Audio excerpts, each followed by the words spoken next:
দেশে অবাধ ও সুষ্ঠু নির্বাচনের পরিবেশ তৈরি হয়েছে। ফেব্রুয়ারিতে নির্বাচনের প্রস্তুতি নেওয়া সরকারকে ধন্যবাদ জানিয়েছেন বিএনপির মহাসচিব মির্জা ফখরুল ইসলাম আলমগীর।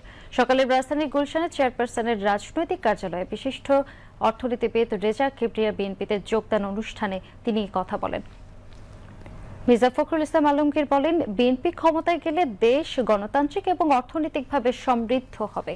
বেগম খালেদা জিয়ার চিকিৎসা প্রসঙ্গে বিএনপি মহাসচিব বলেন, চিকিৎসকরা তাদের সর্বোচ্চ চেষ্টা করে চলেছেন যাতে তিনি সুস্থ হয়ে ওঠেন। এই সময় বিএনপি স্থায়ী কমিটির সদস্য সালাউদ্দিন আহমেদ সহ অন্যান্য নেতৃবৃন্দ উপস্থিত ছিলেন।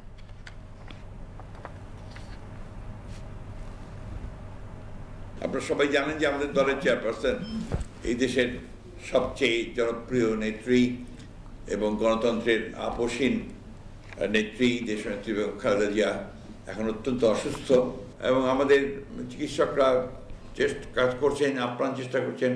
দেশি বিদেশি সমস্ত চিকিৎসকদেরকে যুক্ত রেখেই তারা চিকিৎসাটা করছেন এবং আল্লাহ তাআলার কাছে আমরা সবসময় গোটা দেশবাসী এই দোয়া করছি যে আল্লাহ তাআলা তাকে যেন সুস্থ করে দেন, তিনি সুস্থ হয়ে আমাদের মাঝে আসেন। যে অনেক চড়াই উতরাই পার হয়ে, অনেক আন্দোলন, অনেক রক্তত্যাগ, অনেক আত্মত্যাগ এর মধ্য দিয়ে কিন্তু আমরা একটা সুযোগ পেয়েছি এই গণ অভ্যুত্থানের পরে, ছাত্র গণ অভ্যুত্থানের পরে একটা নতুনভাবে বাংলাদেশকে নির্মাণ করবার। এবং এখন আমি মনে করি যে দেশে একটা পরিবেশ তৈরি হয়েছে একটা অবাধ সুষ্ঠু নির্বাচন অনুষ্ঠানের। এবং আমি ধন্যবাদ জানাতে চাই যে এই অন্তর্বর্তীকালীন সরকার প্রধান আমাদের ডক্টর ইউনূস, তিনি ইতিমধ্যে 2026-এর ফেব্রুয়ারি মাসে নির্বাচন অনুষ্ঠানের ঘোষণা দিয়েছেন এবং সেইভাবেই আপনার প্রস্তুতি চলছে।